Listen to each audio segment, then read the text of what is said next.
Good evening. Just check I'm on. Yes, I am on. Wow, what an event we've got tonight. I want to first of all thank Macintyre Hudson, because what they've done here I think is not unique, but probably one of the very few events like this in the country. So I want to thank all of the people here from Macintyre Hudson. Thank you so much for putting it on. Round of applause, please. Wonderful. We have got an order of play tonight.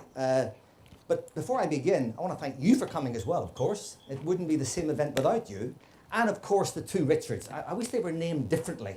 But I won't say Big Richard or Little Richard. I'll just say Richard 1, Richard 2, if you don't mind.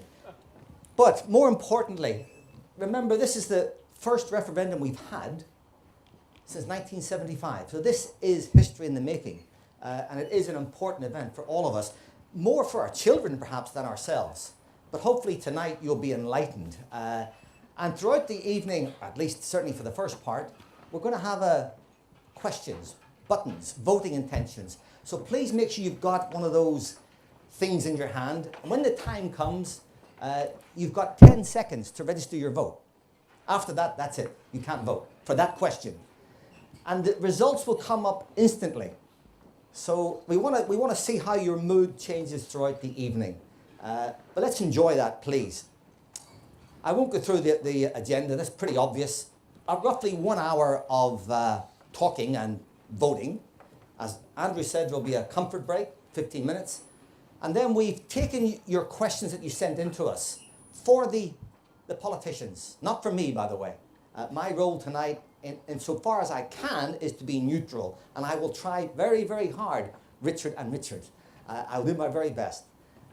But those questions, you've already sent them in, and we've categorized them and filtered them and made sure the language was appropriate. We have plenty of questions, but I suggest that the Q&A is going to be about 45 minutes. But by then, I think you'll want to go to the bar, as Andrew implied. So, without further ado, my role is just to set the scene. And that's all I want to do. And I'm not going to push one way or the other way deliberately. But I want to sort of make sure that we understand the questions, the issues that we're going to be addressing on June the 23rd. Well, there's only one question, of course. But before we do that, just take your little device in your hand, just for the moment. Let's have a warm-up, shall we? You can change your choice within the 10 seconds, and I control the time, by the way. So you'll see in the top left-hand corner the countdown. And so the first one comes up. No need to press yet. I haven't pressed the button. The first question is, do you intend to vote in the referendum? Yes, no, or undecided. Now, when I press this button, you then press 1, 2, or 3, and we'll see what the mood is like tonight. So let's go. There's the 10-second countdown.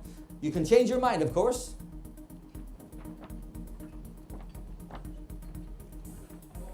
10 seconds is a long time, isn't it? But there we go. And if I now press it, we should discover the answer. Oh, well, 95%. So there are not many sitting on the fence here tonight. Let's continue with that. Oh, by the way. Yeah. That's a rounding error, by the way. There are 3 types of mathematicians. Those that can count and those that can't count. Moving on. Now, we're going to analyze all this data later, and there'll be a post report on the event. So we'll report back to you on this. The second question, tell us your gender. Now, we are politically correct. Male, female, or other. You've got 10 seconds. I think it won't take 10 seconds, by the way, but so as quick as you can. And please. I know Geraint very well. Okay, so, well, we have one other. I suspect I know who that was. Okay, so we're 60, 35, and 5. Moving on quickly. Tell us which age bracket you fall into, and I hope you can see the bottom one. That applies to me. Category 5 is 61 or over. So which age category do you fall into? Again, you've got 10 seconds. One of those game shows, isn't it? Make your mind up. Okay, and here we go. So we're the slightly older age category. We've got a couple under 25. And all of the predictions suggest that they may be the important category. So we need some more of them perhaps tonight. Next question, where do you work? Now, MK, you can understand what that is, 1 to 39, MK 4046. Luton, Cambridge is the CB, in case you didn't know, and other. So again, please press your vote. 1, 2, 3, 4, 5, okay? Sorry, excuse me. Here we go, we've got 10 seconds.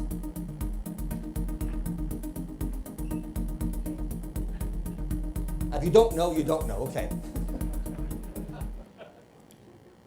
Again, mainly from this area, not surprisingly. Again, we'll analyze this later. Where do you live? Something's where do you work and where do you live? That may be different, of course. So once again, you've got 10 seconds.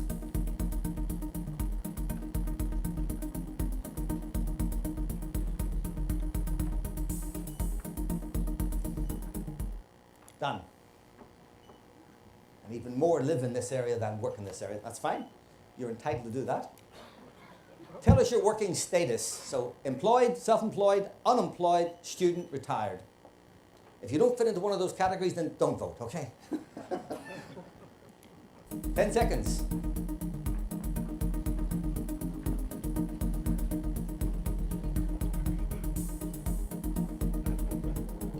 We're coming to the critical question very soon, by the way.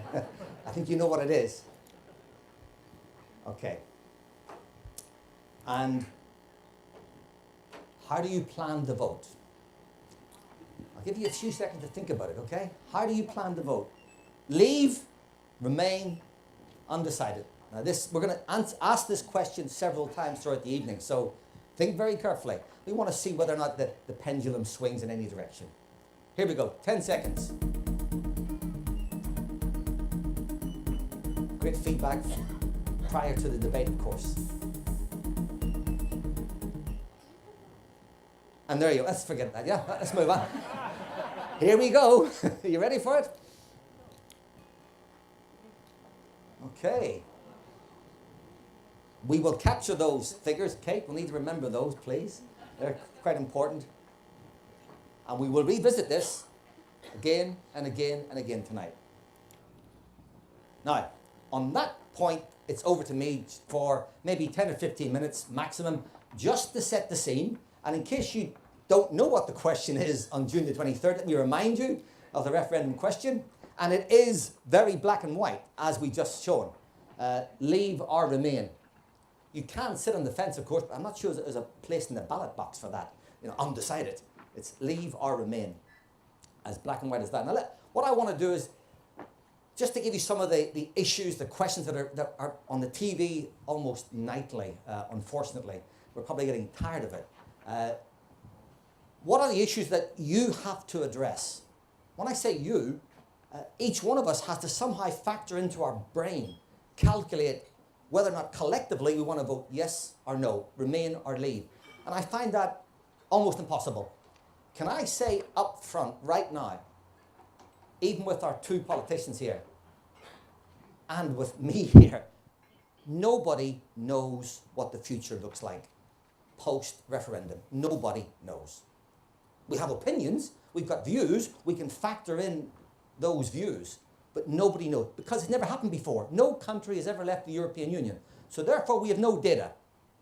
And yet every day we're getting bombarded with data. But we simply don't know. So what you've got to do, and what the politicians, our speakers, will help you do tonight, is to figure out in your mind what's best for you and for the rest of us. So how will this affect the economy in general? If we leave or if we stay, I don't know. I admit that absolutely freely. I don't know. I don't have a crystal ball, and I can tell you right here it's going to be better or worse. How will it affect the corporate sector? And that affects all of us here, and therefore our employees. Jobs and wages. Are we going to be better off or worse off? Remember the answer? I don't know, and you don't know. But you have an opinion, and your opinion is as valid as my opinion. I totally respect that. How will it affect our trade relationships with the rest of the world? Are we going to do better or do worse? But that's what we've got to try and figure out in our heads.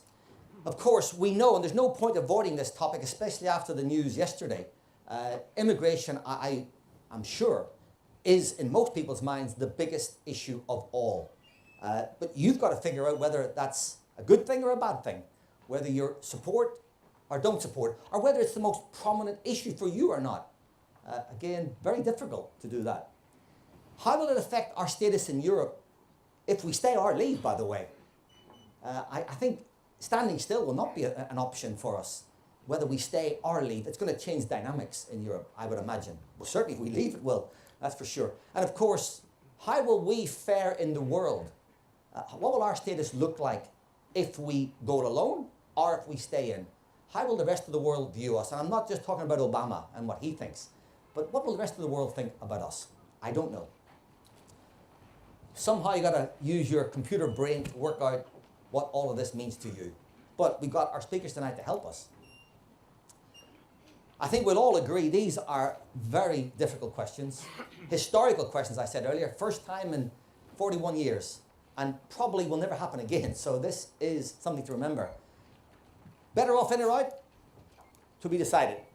I think a huge question for all of us, well, for those who are going to vote, and that hopefully will be all of us, can we leave the EU in an amicable way?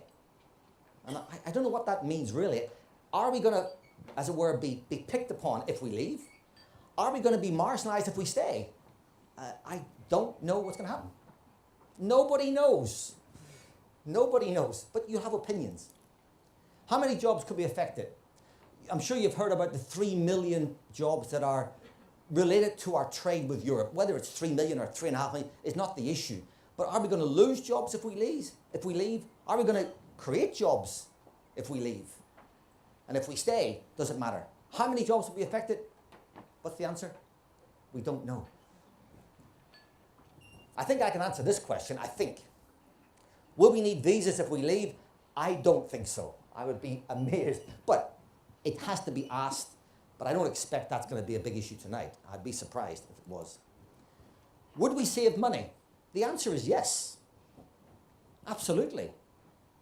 It's how much money could we save? And in saving that money, do we have to reallocate it in some other way? Again, I'm not saying what will happen to it. But there will be some saving of money.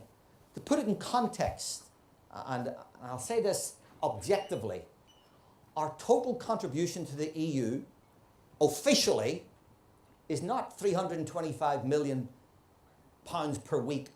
Well, it is actually, that's gross. If you take off anything we get back, the net figure is about 9 billion pounds a year. That's what it is. I'm just being objective. And we can project that forward into the future. It's between 9 and 10 billion. Out of a 1.5 trillion pound economy. So it's about 0.63% of GDP, just to put it in context. That's the price of being in the club. I'm not saying whether it's too high or too low. Just so as you appreciate, there is a figure that is official. What would happen to UK citizens living in the EU if we leave, and vice versa, those living here? Would there be mass repatriation? I don't know. But I can imagine there'll be some people who want to go home in either direction, or maybe not. Would our taxes change? I'm sure some taxes will change, but I wish there was a vote here, by the way. Do you think taxes will go up or go down if we leave the EU? What do you reckon?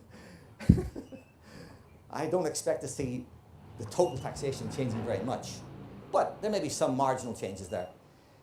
Would Britain's legal, democratic institutions and lawmaking processes change fundamentally? They might. I'm sure there will be some changes, but we will still have laws and regulations and democratic institutions of some form. So it does not mean suddenly everything will change dramatically. I don't expect that. But those are the issues. Now, before this presentation, I went on YouTube, and I recommend you all do exactly the same thing tonight, please. Put into YouTube, what did the Romans ever do for us? The life of Brian. I recommend it to you. And I watched that clip from John Cleese, or about John Cleese. It was so funny and yet so relevant to tonight's debate. Remember how it goes? At the start of this, John Cleese says, well, what did they ever do for us? And the implication is they did nothing for us. By the end of that little 3-minute clip, they did everything for us. And so I want us to remember that while you may have, and I have, personal views about individual aspects of Europe, we've got to somehow try and factor this in a macro context and address the question, what have the Europeans ever done for us? And what can they do for us in the future? And I'm not giving an answer to that. That's going to involve lots of detail. I'm sure tonight this will come out in various points. In terms of our trade with the EU, intra-EU trade, what do they do for us?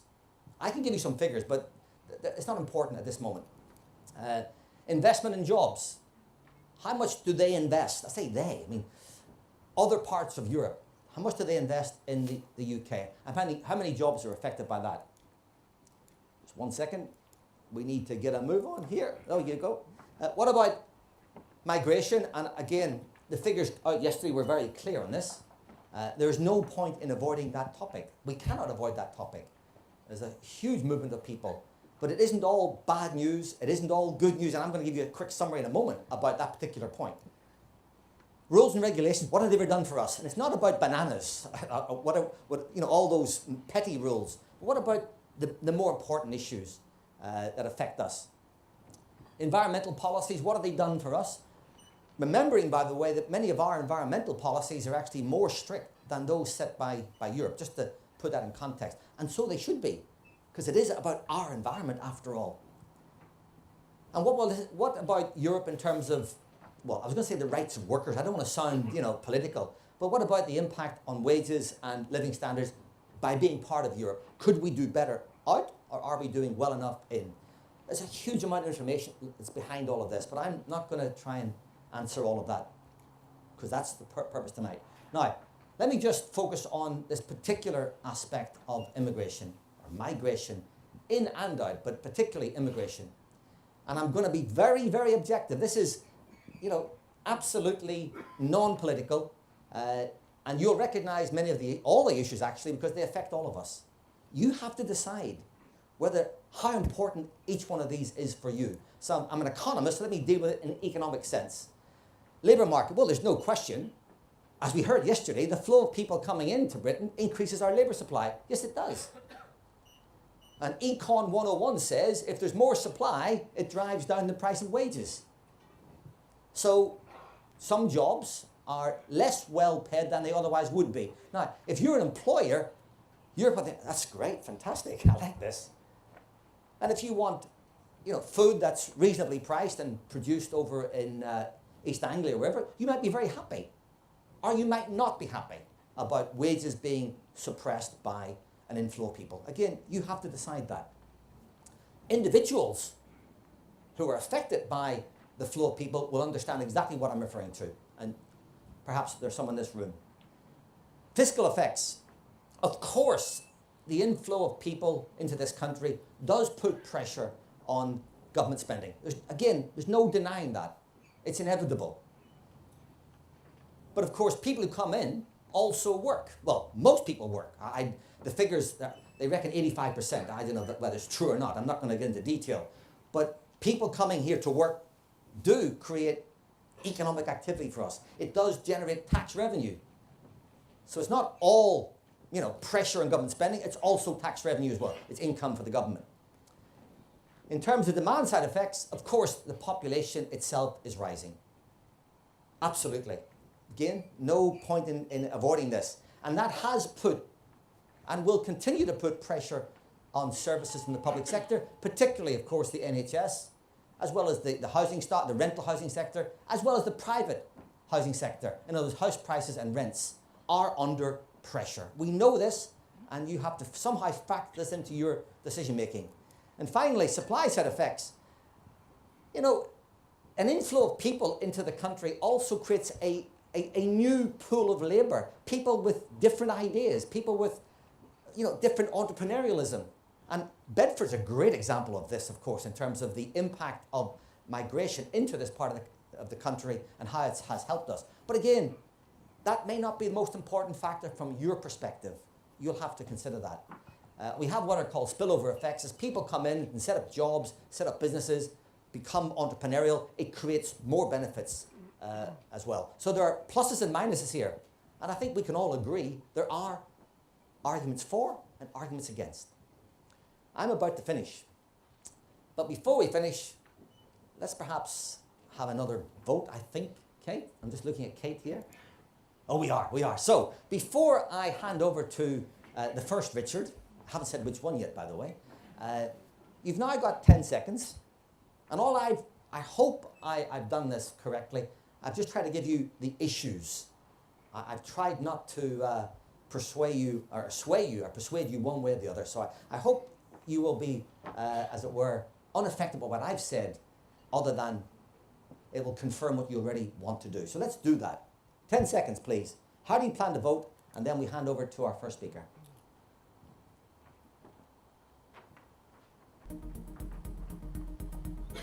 Here we go. So, I think was that 48% before? So somebody, I've moved one into the undecided category, I think. Well, that's really helpful. You've forgotten which one you pressed before, didn't you? Okay, let's hold that there. And on that point, now, let me go back, because that's going to be the next question, I think. Yeah? I stopped there, Kate? Yeah. Folks, it's my great pleasure to introduce our first politician tonight who's going to speak. And each speaker has 15 minutes. I will control that. You don't need to get involved in that, please. And with respect. We've tossed the coin already. And the honour goes to Richard Howitt, our MEP. Richard, over to you.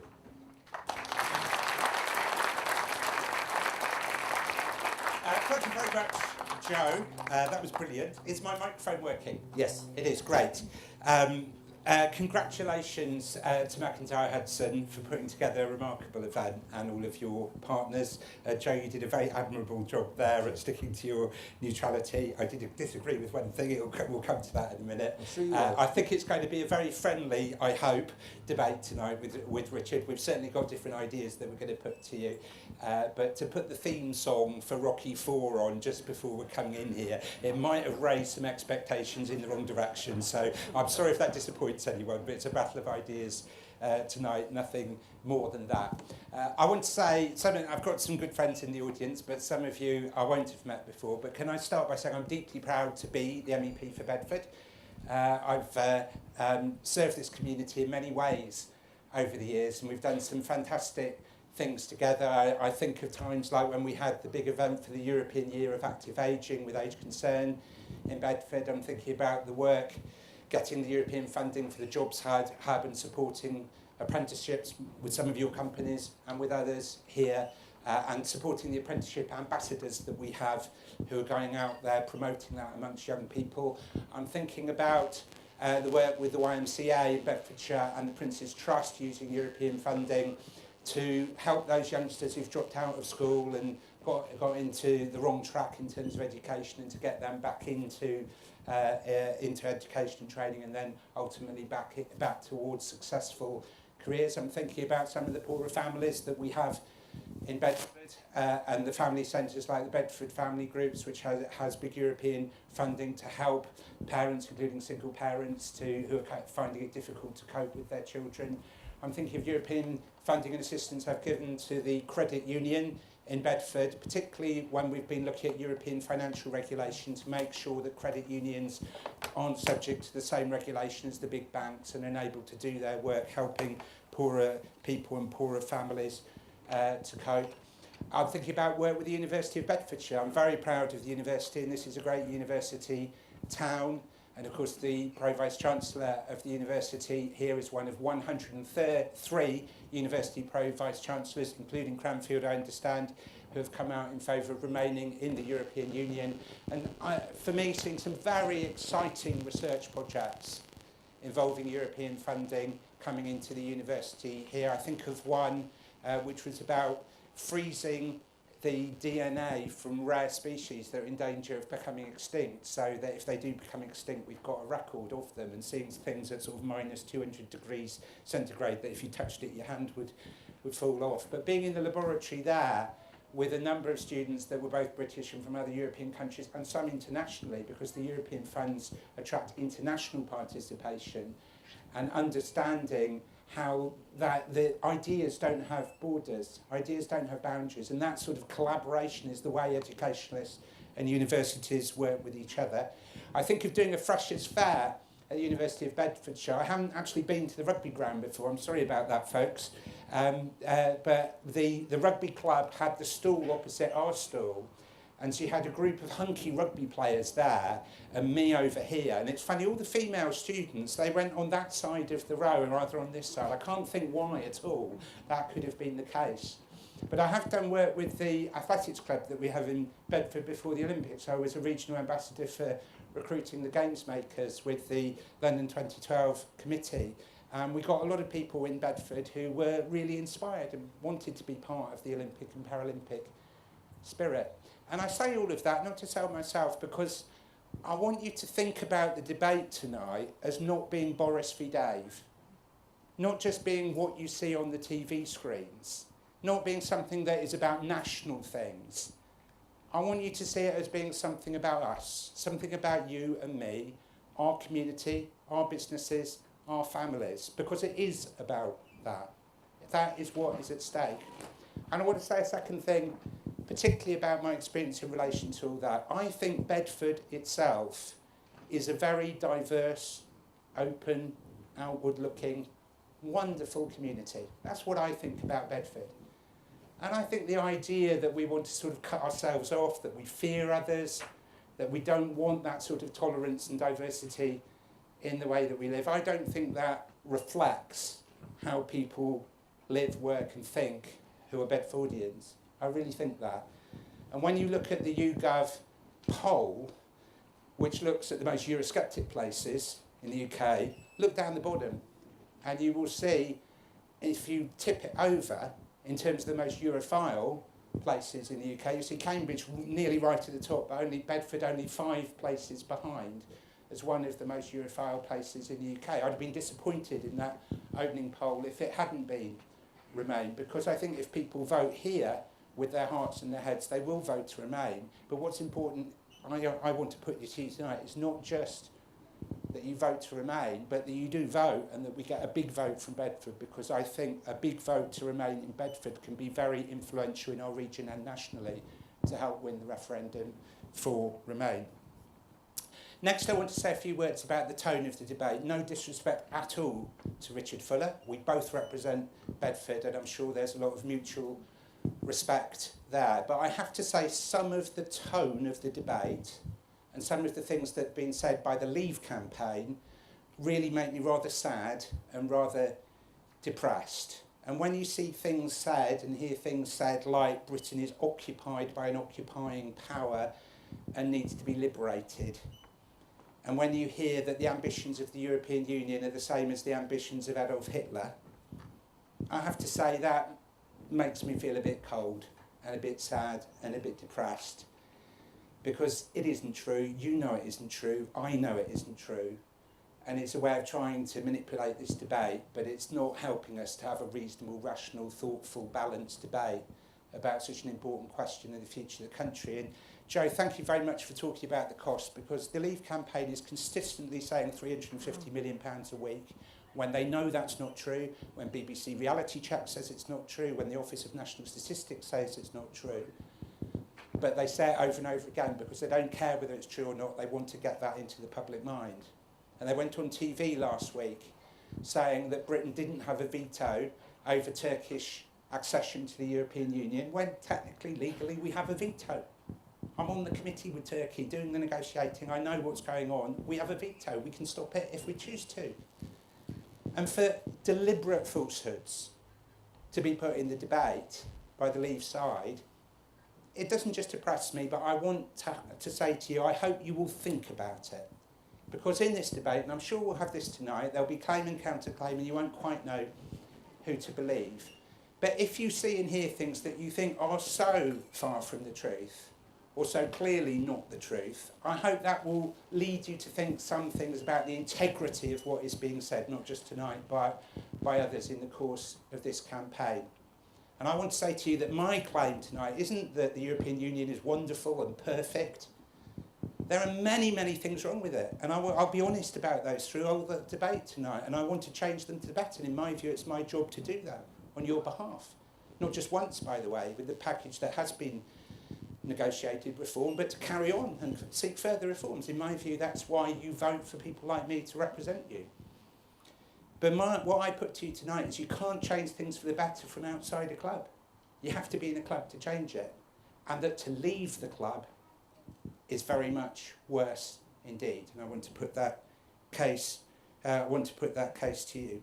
What is the positive case for us to be part of the European Union?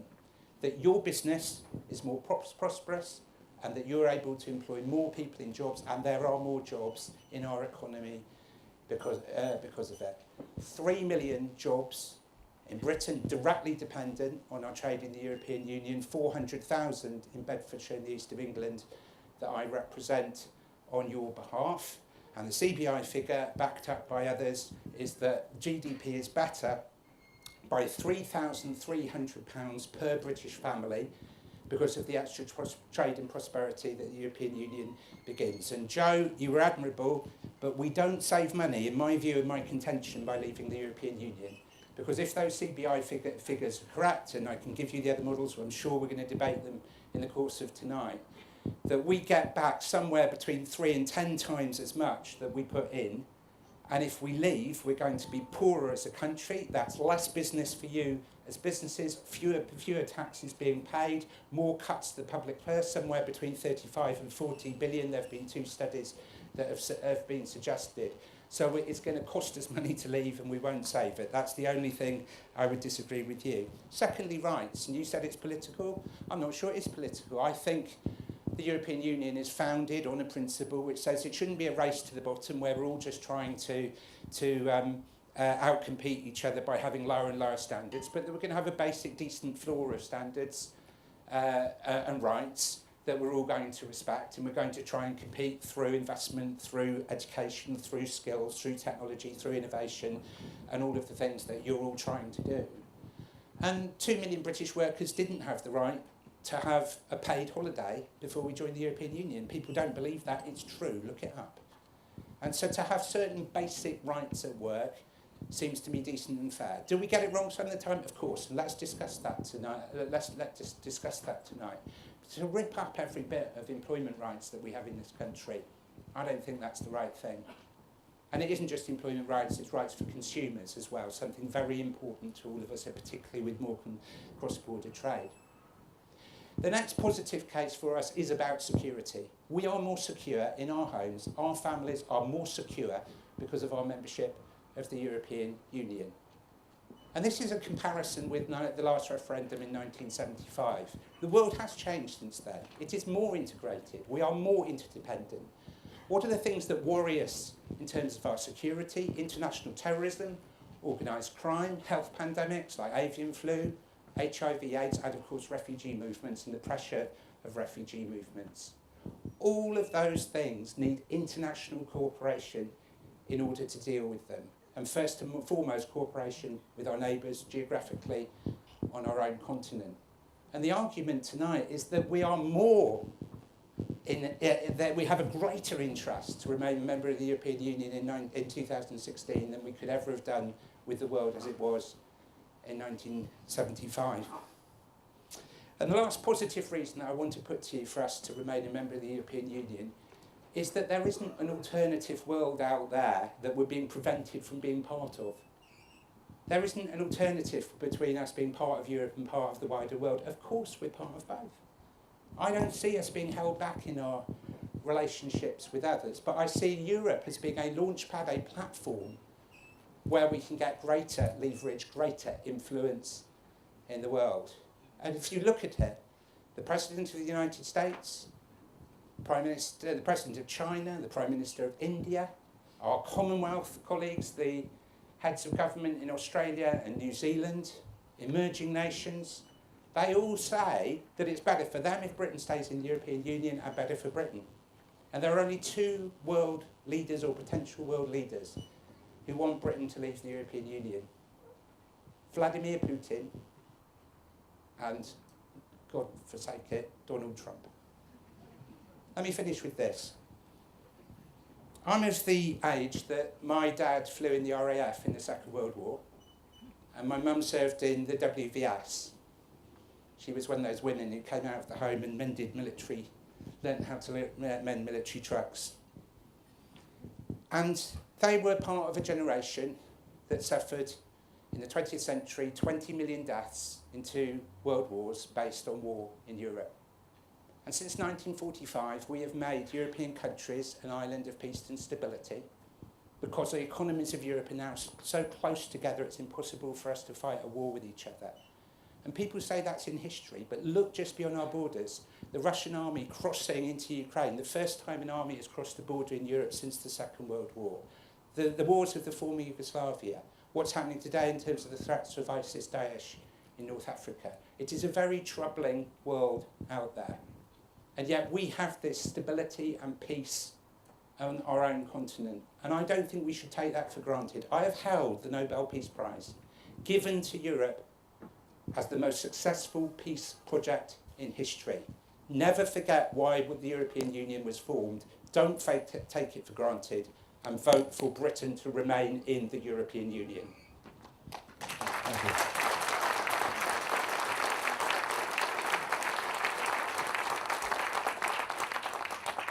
Right. So we've had the first speaker. I think it's time for another vote, isn't it? To see whether or not anybody's changed, and it's just going to get back to where we were. Here we go. That was the figure before Richard spoke. So the question is, have you changed your mind? And I've got the button again. So leave, remain, or undecided. Here we go, 10 seconds.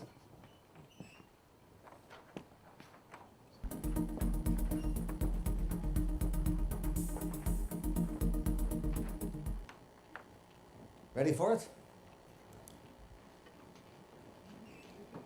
Congratulations. You've managed to push it into the majority for the first time tonight. 52% remain. Congratulations. But we have our next speaker. I think there's no question before then, yeah. Right, so I'll go back one. I'd like to introduce our second speaker, who's well known to all of us here, local MP, Richard Fuller. Richard, you've got 15 minutes.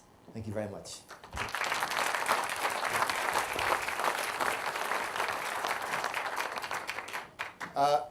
I'd like to start, if I may, by congratulating all of you on your bravery in attending the event this evening. Because the last few weeks, the airwaves have been filled with the global elite, the great and the good, telling us how we should behave, filling us with fear about the impact on our economy, the impact on our homes, the impact on our pensions. Apparently, if you have the temerity to vote to leave, then GDP is going to fall by more than it fell during the Great Depression. If, for some ludicrous reason, you think that we should vote and be an independent sovereign nation again, your house price will fall by 20%, which is not good for news for estate agents here this evening. And of course, the claim that if we vote to leave the European Union, that will be the start of World War III. Now, I don't agree, and I'm sure none of you agree with any of those extremes. There was one global leader who said something that I did take heed of, and it was Nick Clegg, the leader of the Liberal Democrats, who warned that if we leave the European Union, he said, quote, "We have never been so alone, never so isolated, never so powerless." And Nick Clegg knows about all those three things. Ladies and gentlemen, I don't know, and I think Richard talked a little bit about this. If you've watched the celebrity death match going on between the leaders of the Leave and the Remain campaign, with facts and counterfacts and opinions, it sort of leads a certain absence. Don't really know what that is doing to help us. Now, of course, it's a debate. So we expect there to be different points of view presented. But in the end, there is something more that we as individuals who have to vote need to do. We need to take all those facts and counterfacts, and we have to sift them through a framework of thinking. And then we have to exercise that one thing that the global elite can't get at us for, which is our judgment. What does our judgment tell us is the right thing to do, not just for us, but for our children and our grandchildren. What is this generation going to pass on in terms of our relationship and, most importantly, our identity as a country and as a part of Europe? And you have the choice to pass on, when you vote, that identity as primarily a member part of the European Union or as a citizen of the United Kingdom.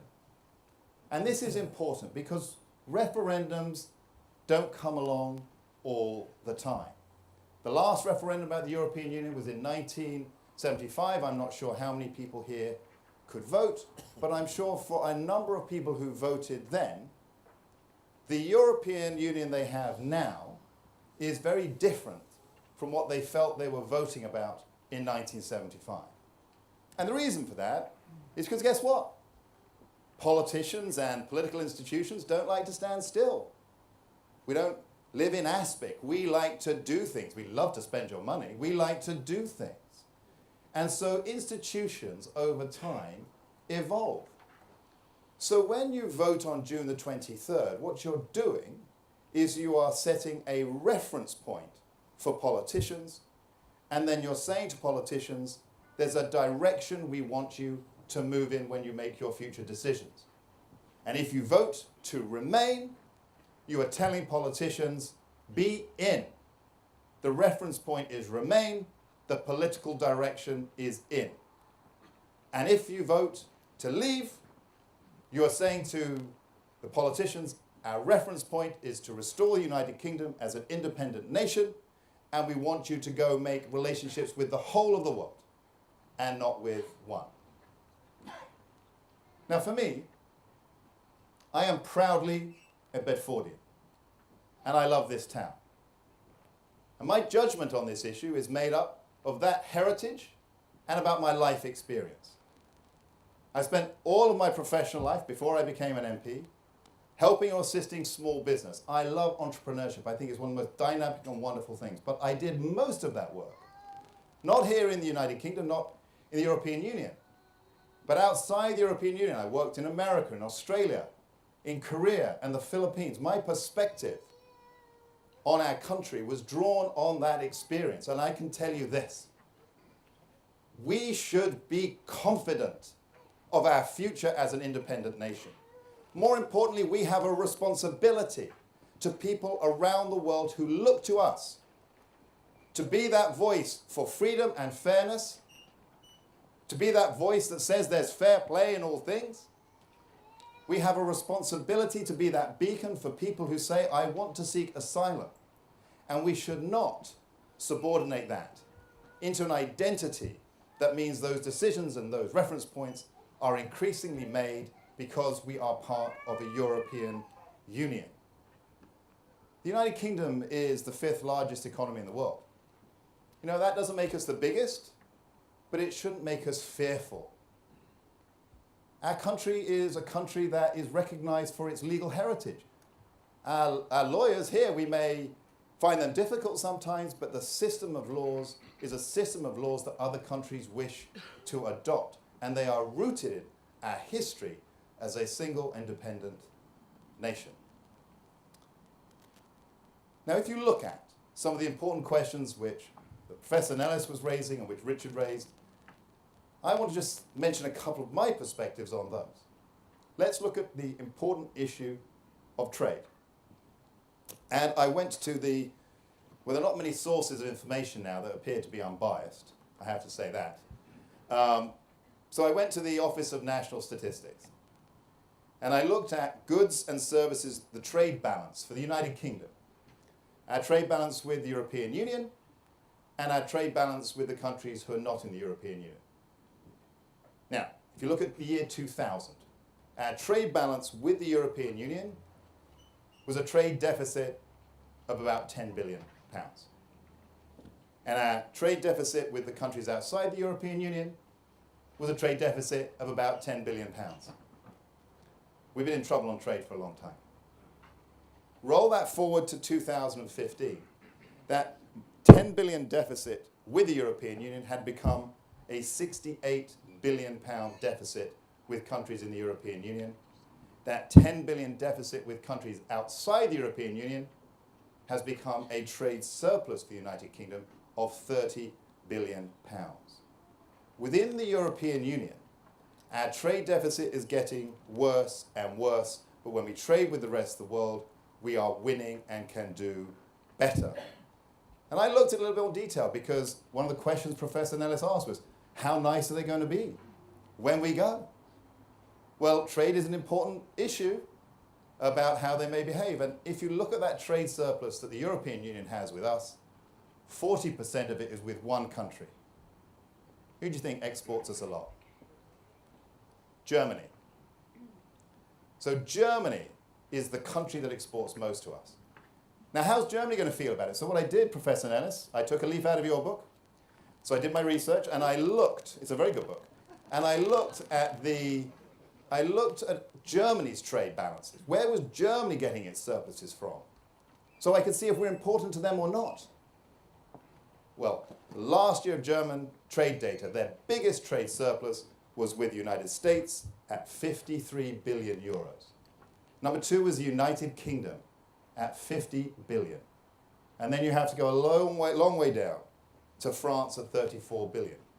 The idea that if we left the European Union, that somehow there would be a trade issue the next day is patently absurd. If you believe that countries and businesses and people work primarily in their direct interest of what makes them stronger and better, which I think is actually a fundamental part of economics. So we can understand, I think, that from the position of trade, not only have we a brighter future in trading with the rest of the world, but that our relationship with the European Union makes it harder for us. And on the issue of immigration, which has been raised. Now, I've been an immigrant most of my life, living in different parts of the world. I think immigration is a general positive. But it's important for countries to have a control over the quality and a control over the total number of people who are added to their population roll every year. I think those things are important. And if you look at the issue of immigration between the EU and non-EU, again from the Office of National Statistics, net migration from the EU in 2000 was 6,000 people. And from non-EU was 214,000 people. Roll forward to 2014, that number for net migration to the EU has gone up from 6,000 to 174,000, and from non-EU from 214,000 to 194,000. So we have control over migration from people outside the European Union, but not from within. But fundamentally, the fundamental question for a town like Bedford, I can look around this room, and I can certainly look around our schools, and I can see people who come from, or whose parents come from, all parts of the world, from Jamaica, from Bangladesh, from Nigeria, from France, from Romania, from Poland, from Italy. Why should we pass on a system to those children that says there's going to be one set of rules for one set of people and another set of rules for the others? What's so ethical about treating people so differently based on where they come from? Do you really want to cast your vote with the values you're going to say to your children and grandchildren, with the principles that made you decide how to vote, that you felt we should have one set of rules for one set of people and another set of rules for others? To me, that's just not right. So my belief is our country has a positive future. It can have a positive future within the European Union, but it will be as one member of a state of 28, where 26 are either in or about to be in a single currency, the euro, with a single monetary policy, with a plan to have a single fiscal policy, having taxation raised and spent across the European Union, but determined at a European level. In the referendum, if you believe that your future, the generation ahead of you, will think of themselves and their identity as Europeans first and citizens of the United Kingdom second, happy to say that we will make our decisions as a European family, as a part of a European state, then yes, you can vote to remain. But if you believe that there is still a confident and positive future for our country, and that we can collaborate and make arrangements with the European Union as friends, but that is not an emerging country that we wish to be part of, then the 23rd of June is your time to act. And in doing so, you will be passing on to the future generation a horizon that doesn't stop at Dover, but nor does it stop at the end of the European Union. It'll be saying to people, the whole world is your future. The potential that you can act upon, the ways in which you can behave, the things that you can do, the people you can interact with, the way you should judge people, must be on an equal and fair basis wherever in the world you are, and based on your confidence that our country has had a proud past and an even better future. Thank you, Richard.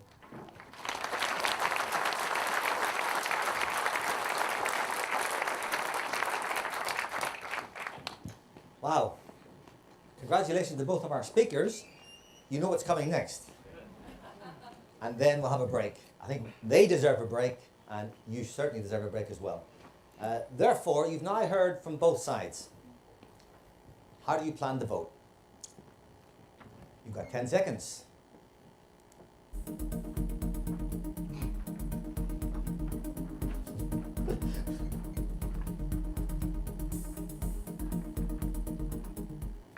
Remember the last time you voted? It was 52% Remain, yeah? Congratulations, Richard Fuller. Okay, so game on. I'd like to welcome back our two speakers, and we've now got a Q&A session.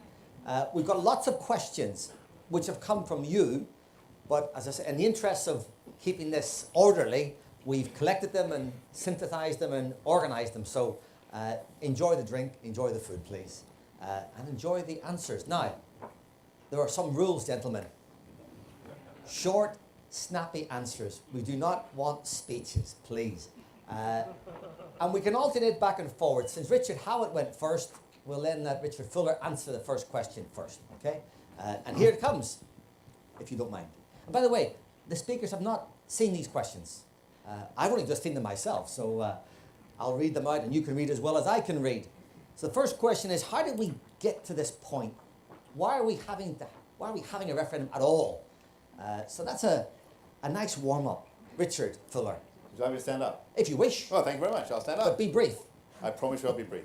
So we got to the point of having a referendum because there had been growing pressure in the public as a large, expressed both through European Union elections and within political parties, not all political parties, I think it's fair to say, that the European Union had changed so much that we needed to ask the public whether they wanted to remain in it or not. And in the last Parliament, we had two attempts actually, to try and pass the law to have a referendum. That did not happen. Then Mr. Cameron ran on a manifesto in 2015 to say, as part of that, he will, if he gets a majority, give the people a vote, and essentially that's how we ended up where we are today. That was brief. Richard Howitt. Chair. I think there's been about 20 years of drip Euroscepticism, often driven by the newspapers, and we know that 80% of the major newspapers in the national newspapers, Bedford on Sunday here, good evening, but nationally you've got to be kind about the sponsors, haven't you? But about 80% of our national newspapers drip away. We've seen the rise of UKIP, people will have their own views about all of those. But as someone who's a sort of constructive pro-European, as I hope I've communicated to you today, I would accept responsibility on myself and people like myself that perhaps we haven't done as good a job, and on political parties as well, at actually making sure the pro case that it's a sensible, constructive, good thing for our country to be part of the European Union, that we haven't done well enough in the face of this sort of flood of Euroscepticism in order to be able to answer it, which is where, as Richard says, the pressure, what's pressure? You know, why is pressure built up? Why are we not having a referendum on being in the United Nations or NATO or the World Health Organisation or the Commonwealth? You know, all of these are international organisations where we enter into common arrangements voluntarily as a country, and we do so in the European Union. But this is it, whether we like it or not, this is a decision. But the one thing I will say, I'll close on this. So you talked about a direction. You talked about a direction of travel and a signal. Right, 23rd of June is not a direction of travel and it's not a signal. It's whether we're in or whether we're out. That is what we're going to decide, and there is a referendum, but don't think it's anything other than an absolute day of decision for our country and its future. Thank you, Richard. Of course, next, Richard Howitt will go first, and then Richard Fuller can perhaps stretch the time limit a little bit, if he wishes. I've got a subsection to this question. I wonder, would we have this referendum if Nigel Farage was not around? In other words, I wonder, is this because of UKIP rather than any sort of big vision for the future? But I have the freedom to make a dig now and then. Okay, so question two. And I guess Richard Howitt alluded to this to some extent. If we leave, or if we vote to leave, I'm assuming we then will leave, can we ever rejoin? Can we ever rejoin is an interesting point. This is Article 49 of the Lisbon Treaty. And if we remain, what's the likelihood of another referendum? In other words, a sort of Scottish tactic. So it's quite a detailed couple of questions, by the way. So, Richard Howitt, you first. If we leave, can we ever rejoin? And if we remain, will there be another referendum in the future? I'll tell you why I'm so clear it's D-Day. And that's because we're a big, great country with a huge history of democracy, and we are a democracy, absolutely, we are a democracy today. Our democracy is not threatened.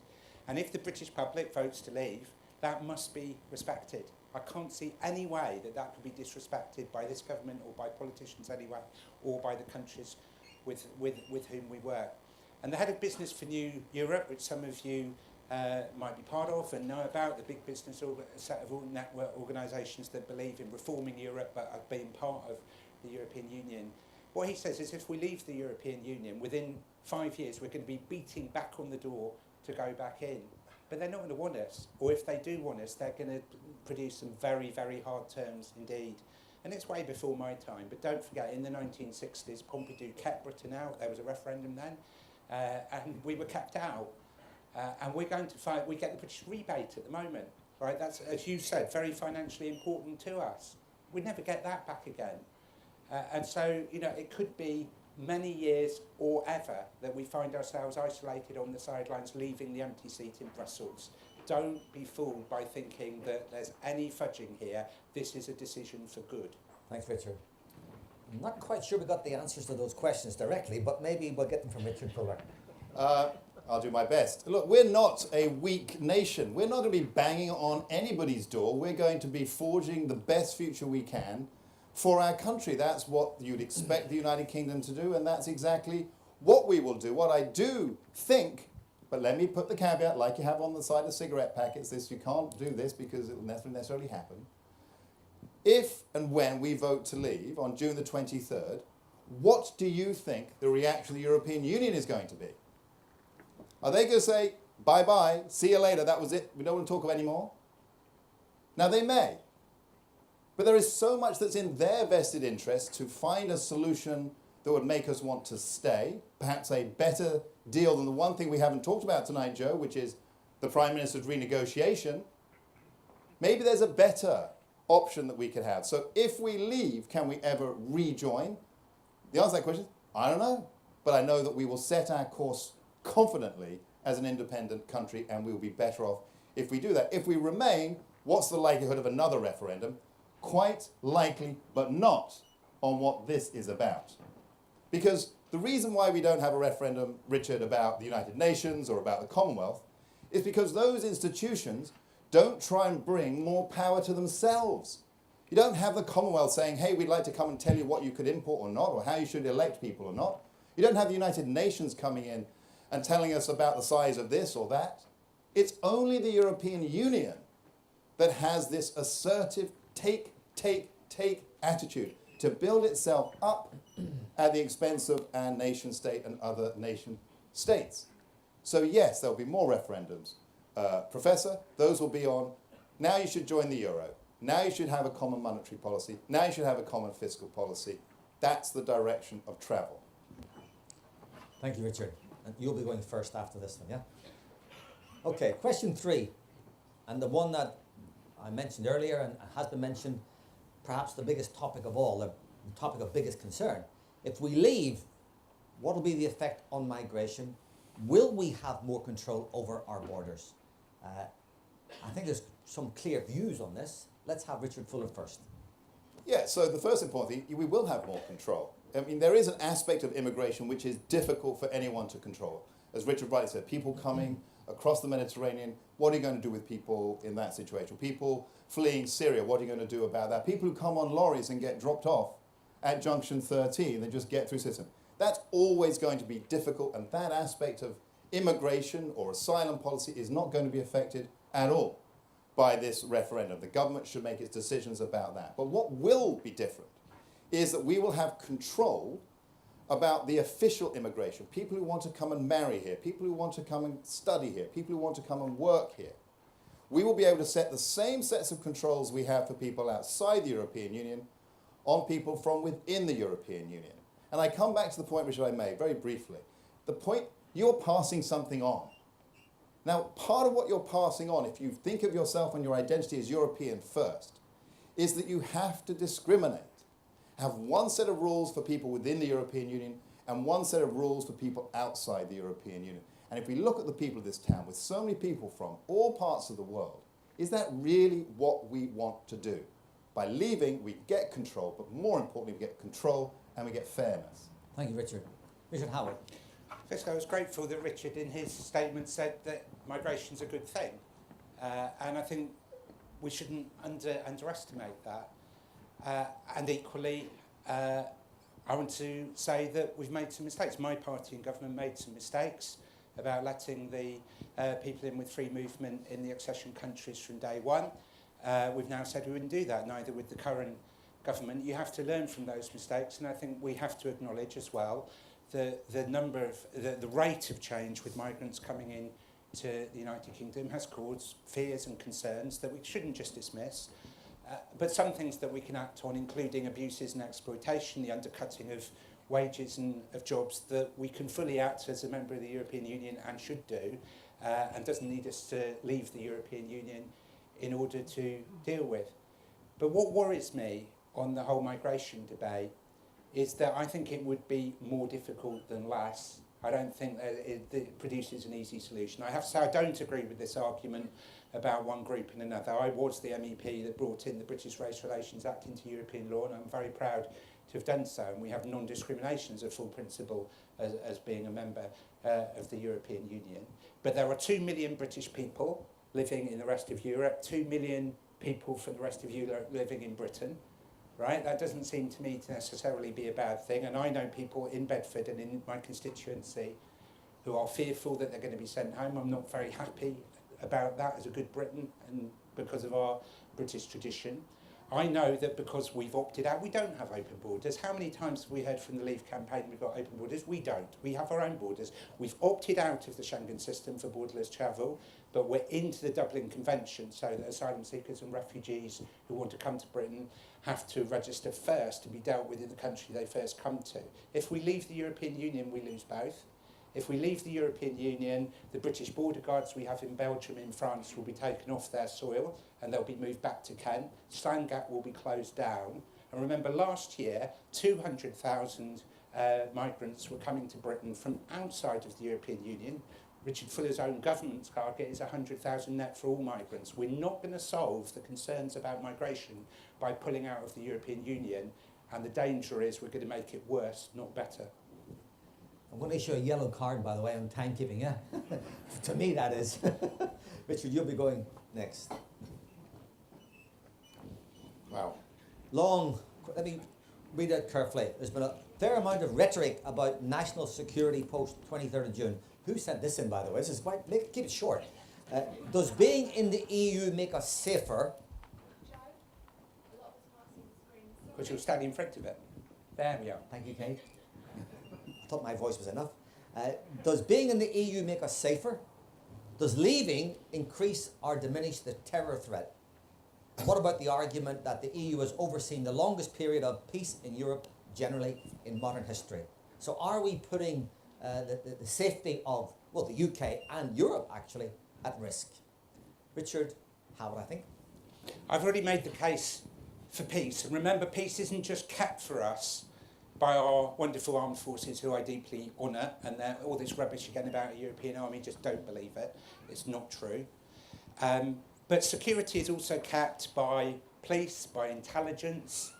There's economic security, there are the health threats, there's the cyber security, which is a big issue at the moment. And the European Union is dealing with all of those. Cyber security, a big issue for many of the businesses that I'm sure are in the course of the room. And we will lose all of that work. We'll lose being part of the Schengen Information System. We're not part of the Schengen system for borderless travel, but the information, intelligence about terrorists and criminals, we are part of. And what we can get now in minutes will probably take months, if at all, that we will get. But let me particularly ask about terrorism. We have an anti-terrorism police unit in the east of England, and it's based in Hertfordshire. And I've been briefed after the bombings in Paris, and I was in the lockdown in the European Parliament on the Paris bombings. And I've been briefed by those police, and I've talked to them about what I can do in the European Parliament that will make Hertfordshire and Bedfordshire safer. And they've given me some stuff, no time, but to do with gun controls, to do with the external border, and to do with intelligence sharing. And our police think that my work on your behalf can keep us more safe and secure. And they're saying that not for political reasons, but because they understand who the terrorist suspects are. Perhaps we should listen to that. Richard Fuller. No. Membership of the EU is not a critical variable one way or the other, in my view. Let me make some brief comments about the last. I mentioned the EU wants to take on more and more powers, more control. We have a present EU, never expected to have that. They want to take on more controls after referendum here in the part of the Eurozone, which is 19 or 26, depending on how you count them, out of 28 members of the club. One of the things that the EU does is overstate what its role has or will be so that it can expand its responsibilities. We now have a European Union foreign minister. Now, the truth is that the peace that we have had in Europe has been a combination, as Richard rightly said, a combination of factors. The primary part of that freedom has been NATO. NATO was the one, particularly with our allies in the United States, prepared to put troops in Germany and in the United Kingdom, prepared to site nuclear missiles when the Soviet Union were trying to put nuclear missiles to put the rest of Europe under its heel. As a consequence of those commitments in NATO, hundreds of millions of people in Eastern Europe were liberated. And then the EU went in essentially as a form of Marshall Plan to try and improve the economic circumstances of people in Poland and Czechoslovakia so that they could understand that being part of Europe, part of free world, was better than their past. And taxpayers paid for that. Taxpayers in the United Kingdom, taxpayers in France, taxpayers in Germany, and so we should. So historically, that's the role the European Union has played. But prospectively, it wants to get into the big leagues of affecting foreign affairs. And Richard Howitt says it's not true about there being a European army. How do you know? How do you know? When you put ourselves as part of the European Union, we get a vote share of 14%. Yes, the Prime Minister has a voice, but you don't know. And this referendum is setting a course. It is setting a direction, and politicians will use it to be in. And that means expanding the foreign policy power of the European Union and expanding its role in making determinations internationally. And I just don't think that is helpful for world peace. Thank you. Folks, as we cover a number of these topics, I'm quite certain that each speaker would like to come back on some points. So I think at the end of the questions, at an appropriate time, I think we'd like to give both Richards a few minutes to sum up, because there are some points I'm sure they would like to go back on. Right, so the question 5. I guess it's a simple up or down, or no change effect. How do you think sterling will be affected in the event of Brexit? You'll all have noticed in recent weeks and months, sterling has been weakening as a result of the uncertainty. So, post-Brexit, up, down, or stay the same? Richard Fuller, thank you. And by the way, you may sit down if you wish. It's your choice. No, I enjoyed the exercise. Good. Joe, Professor, sorry. You rightly say that sterling is falling. That's because risk is being priced in to sterling, and specifically the risk about the European Union decision. And there is also movement in the United States because they are expected to increase their interest rates.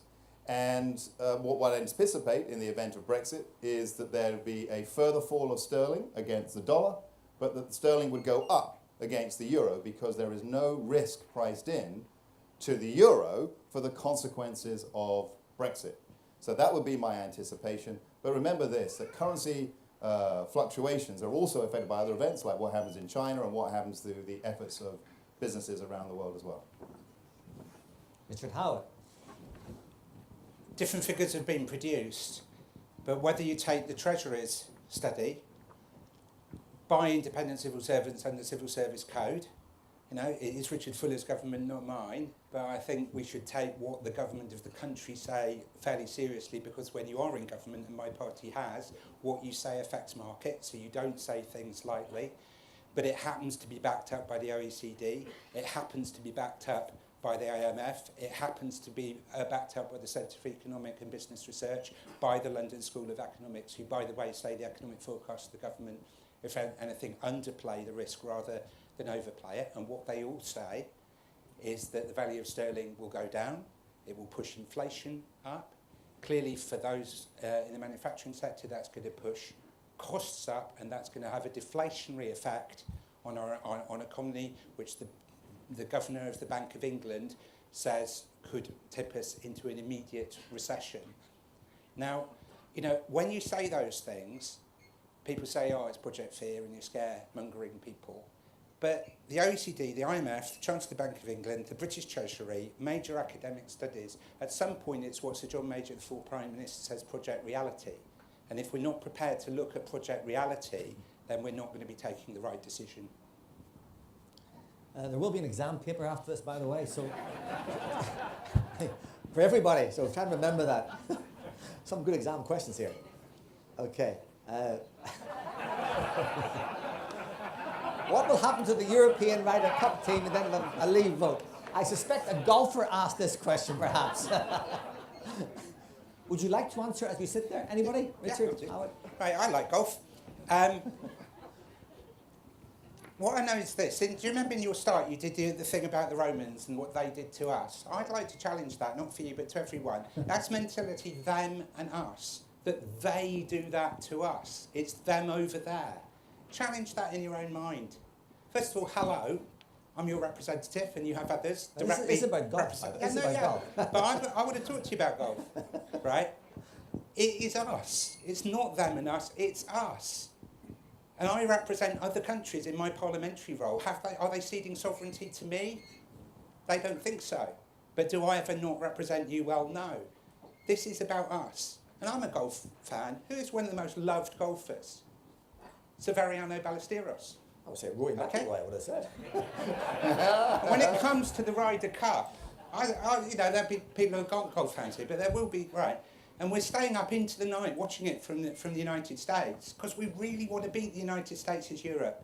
And it's not because we're not an independent country, and it's not because we're not patriotic, and it's not for any of all of those reasons. We just like playing in a golf tournament. So let's actually live in the real world. We can cooperate and be together with them without it being a threat. And actually we can quite enjoy it and get on quite well doing it because we keep beating the Americans at the moment, don't we? I think both speakers are doing very, very well with no knowledge of the questions, by the way. So this is question time live. Richard Fuller. I have the official Treasury forecast of what will happen. So you're okay. You were criticising the forecast earlier, by the way. But they were wrong on this too. They said we'd lose every year. Let me just use this to. We're not talking about the United Kingdom's relationship with Europe. We all go and have business to Europe. We might have friends and family. We might have parents or grandparents from across Europe. This is not about that. This is about a political institution called the European Union that wants to take power from the political institutions in this country, which wants to say to each of you that instead of passing on control, 100% control for the future to your children and grandchildren, that it's better for you to take that and just give 14% control by being part of a wider European Union. Don't get confused. It's about the institution, not the continent. and not about golf. Fantastic. Okay, thank you, Richard. You may want to stand up still. If we leave, what do we know? What will be the impact on employment law and rights? What will the government do to the Working Time Regulations 1998? And if you understand that, then you're better than I am. But hopefully our politicians do. So Richard Fuller. Yeah, look, I don't actually think much will happen specifically on these laws and regulations. I don't think that there's this pent-up demand of change that is ready to go on day one. We're not like the European Union with its secret plan that it's not telling us about. There is nothing like that. What I think is the point is that after the vote for leave, we'll be able to control that. Our politicians will make those decisions, and you will vote in a general election like you did last year, sensibly, and enable the government of the day to make those decisions. One aspect, though, I think, Joe, on employment and labour, which is important, is that even the leader of the Remain campaign, Sir Stuart Rose, said that if the United Kingdom votes to leave, then the wages for people will go up. Now, he was quickly controlled because that sounded quite popular for people, but that is a realistic change that I think is likely to happen.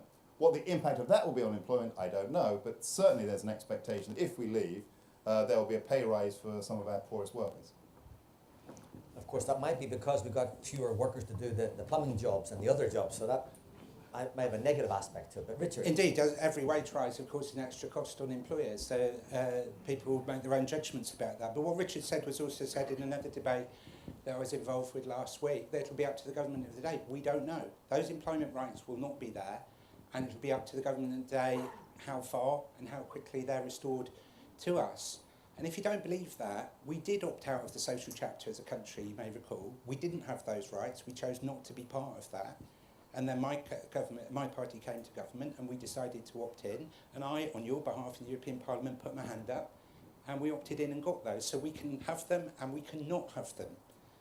And I think everybody talks about red tape, don't they? And there will be some things you don't like that you would want me to change. And that's fair enough. We should have a debate about that. But every time there's a building accident and someone dies, people say, oh, why weren't the rules enforced, or were the rules good enough? And every time we talk about red tape, it's a regulation that can be a fair regulation. And of course, we've got to get a balance between the two. But the idea that we as European countries should compete against each other to have lower and lower protections and fairness, I don't get. And we've heard tonight already a concession that it will be up to a future government how far those protections are capped. I think that's one uncertainty that people shouldn't want. Fantastic. Folks, we're about halfway through the questions. Do you want some more? Because actually, looking at the Twitter feeds, it seems that both speakers, you should know, you are giving us really passionate responses. I think that's appreciated by everybody here. So let's continue, shall we? Next question. Who asked this one? I haven't seen these either. I think this can be a short response, please. Would we stand a better chance in the Eurovision Song Contest if we leave?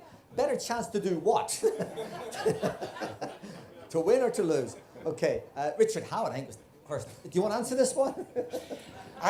As a candidate, I did once knock on a door at election time, and it opened, and because I'm on regional tally, as Richard is, you do get recognised from time to time, and this bloke said, oh, you're that Eurovision candidate, aren't you? Right. So I thought I'd start singing, but I didn't. I've got no idea about the Eurovision Song Contest, but I will say about this, the arts community, the arts and creative community, like the educational community, strongly wants us to stay in. Again, they love the collaborations, they work with each other, they're inspired by each other, they don't find it a threat, right? They think it's a wonderful thing. And if we can a bit underpin that and a bit encourage that, then is that not a good thing? Would you like to answer from Richard at all? No, I tend to break out in song, but no. Well, we'd like that, I think. No, you wouldn't. I suspect if we leave the European Union, we will stand a better chance of winning it, because that'll be the punishment. You could have said that. Okay. Question 9. If we were to leave, would we be more likely to see a breakup of the UK? For example, of course, you need bid for Scottish independence, and I won't mention Northern Ireland. But that's obviously a very serious point and one that needs to be addressed. Richard Fuller. Joe, I think the answer to that question is no. As you know, last year Scotland had a referendum and they voted 55-45 to remain as part of the United Kingdom. All of the arguments by the Scottish nationalists, their politicians, their policies, their projections were premised upon leaving the UK but remaining in the European Union. So the passion amongst the Scottish nationalists in their sense of independence is really to be independent of us in England, not to be independent of the European Union. Of course, the European Union isn't going to allow Scotland, a part of the United Kingdom, to join, because that would cause all sorts of problems for the European Union, for example, with Catalonia and Spain, in trying to join the European Union. So, and the interesting thing about this argument, Professor, is that 6 months ago, a lot of play was being put on this. Oh, it's a risk. But you don't hear it now because people realise that there is no chance, the politicians don't believe it, and the Scottish economy's got no money. So there isn't going to be, I think, a risk, and certainly not a risk that you should use to influence your decision, that post a Brexit decision there will be a renewed bid for Scotland to leave the UK. Very clear answer. So Richard Howitt? I think it's a really important question, and I just do disagree with Richard there. I think the arguments for better together, Scotland with the rest of the UK, are exactly the same arguments as Britain stronger in the European Union, that to fragment, cut ourselves off from each other in this modern world, it's the very opposite. And it's the very opposite, by the way, of what's happening in other regions of the world. And Alex Salmond has said, I think this week and last week, their former leader, their foreign affairs spokesperson, that there would be a second referendum. Many people in the SNP are saying that. Look at the newspapers. And they need an excuse. The SNP need an excuse to have a second referendum. And the excuse would be Britain voting to leave the European Union, but Scotland voting to stay in. And I really don't want to see this. And I'll just say this, Joe, because you mentioned Northern Ireland. When I was first elected, they put you in alphabetical order, and I was next to John Hume, the historic person who helped forge the Northern Ireland Peace Agreement from the SDLP, and I got to know him very well during the course of those 5 years. And Jim Nicholson, who's the Ulster Unionists on the same committee, I've got to know him pretty well. And what they would both say is Europe has inspired peace in Northern Ireland, and the soft border that we have between Northern Ireland and the Republic of Ireland is a really important part of the deal, which is threatened also by Britain leaving the European Union. So for Scotland and for Northern Ireland, I really worry if we leave. And again, it's not honest not to share that worry with you. Thank you. I'm going to break protocol, so forgive me, Macintyre, Hudson, but let's have a show of hands. We haven't got a vote on this. Who thinks that if the UK were to leave the European Union, that it would trigger another referendum for Scotland to leave the UK? So if you think yes, put your hand up. What do you reckon, guys? Is that the majority? You decide. Yeah. Okay. Put your hands down. If you think no, it wasn't. It's a majority who think yes, it will trigger another referendum, but not a huge majority. Just for information, for interest. Okay. Question 10. If the UK leaves the EU, do you think there will be a domino effect? So the issue of Scotland was one aspect, but what about if the UK leaves? Will other countries in Europe perhaps observe that it's easy to leave and therefore trigger off a domino effect? Greece being an obvious example. Interesting question. Richard Howitt. I don't know is the answer, but I think we shouldn't underestimate the willpower to try and make it succeed despite the difficulties. I remember Nigel Farage saying speech after speech during the Eurozone crisis that the Eurozone would break up by Christmas. And then he had to go with his tail between his legs and say, actually, I was wrong. And he underestimated the commitment to keep going. And when you look at Greece, Greece has really suffered. Like, to be honest, people didn't pay their taxes, and there were elements of cronyism and corruption, and we should understand that. Right, but nevertheless, the people who suffered in Greece are different from the people who are the authors of their difficulties.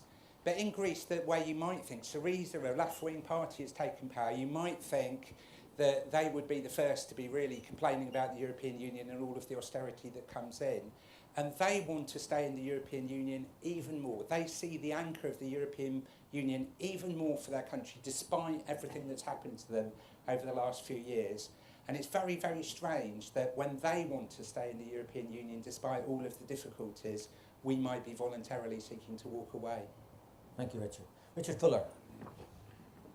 In recent history, it is harder to find an example of a people of a country more cowed into submission than the Greek people by their decision to remain in the European Union. For me, one of the responsibilities as a politician you have is to create a better future for young people, better schools, better employment opportunities, better incomes, the chance to buy your own home, build up a nest egg for yourself and your family. We have 16 or 17% youth unemployment in this country, and that is a travesty. 17% of our young people are out of work. In France, it's 35. In Italy, it's 43. In Spain and Greece, it's 50%. What sort of political leadership decides that it is better to pursue a political ideal than to give its own people a better future? If it lasted for a year or 2 years, then you might say it's temporary.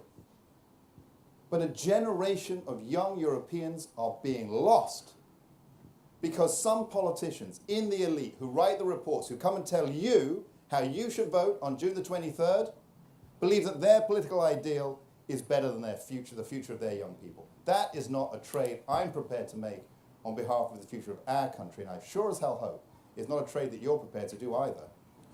Thank you, Richard. Now, we're getting a number of tweets suggesting you'd like to ask some questions. So again, I'm going to break protocol.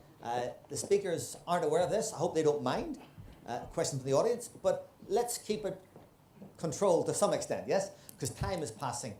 If you'd like to ask a question, and you need to shout. We haven't got roaming microphones, so if you've got a big voice, speak. There's one here and one here. Let's take the first one here.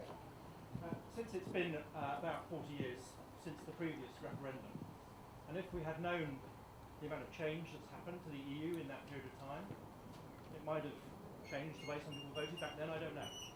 But could either of the Richards give us some idea of where they think the EU will be in, say, 30 or 40 years' time? Okay, so we've had 40 years since the last referendum. I'm assuming if we stay in.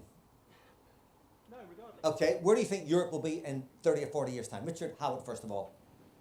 Thank you. I think there'll be slow evolution. If you think it's been going for 40 or 50 years, there was thought, should it have a constitution? No, that was decided. It's now got a currency for at least some of the members, not 26 by tomorrow, by the way. So I would see very, very slow change. I challenge this idea that it's grabbing more and more powers. I don't see that at all. I really don't see the evidence that's behind that. And of course, the deal by David Cameron, Richard's party leader, says that Britain has a firm agreement for no more political integration, and says that because we will permanently not be a member of the euro, we will also be insured against having any disadvantages to our economy as a non-euro member by the eurozone states, who are a majority, and not 26, but they are a majority, taking decisions that might disadvantage us or our role in the single market. Now, I don't agree with everything David Cameron says or does by any way. I'll be the first to say that, but we shouldn't ignore those clear safeguards that are part of the package which is going into the referendum. And when I look around the world, the ASEAN countries are now creating political governance around them. The Mercosur countries call themselves the Southern Common Market and negotiating with the European Union. The African Union is set up directly modelled on the European Union. You're seeing in other regions of the world these regional political structures developing. I would see that continuing over the next 30, 40, 50 years, but gradually, with consent, with safeguards, and nothing to be frightened about. So the answer to that was gradual evolution of a stronger Europe, but not a revolution. Richard Fuller. There will be a single country of Europe.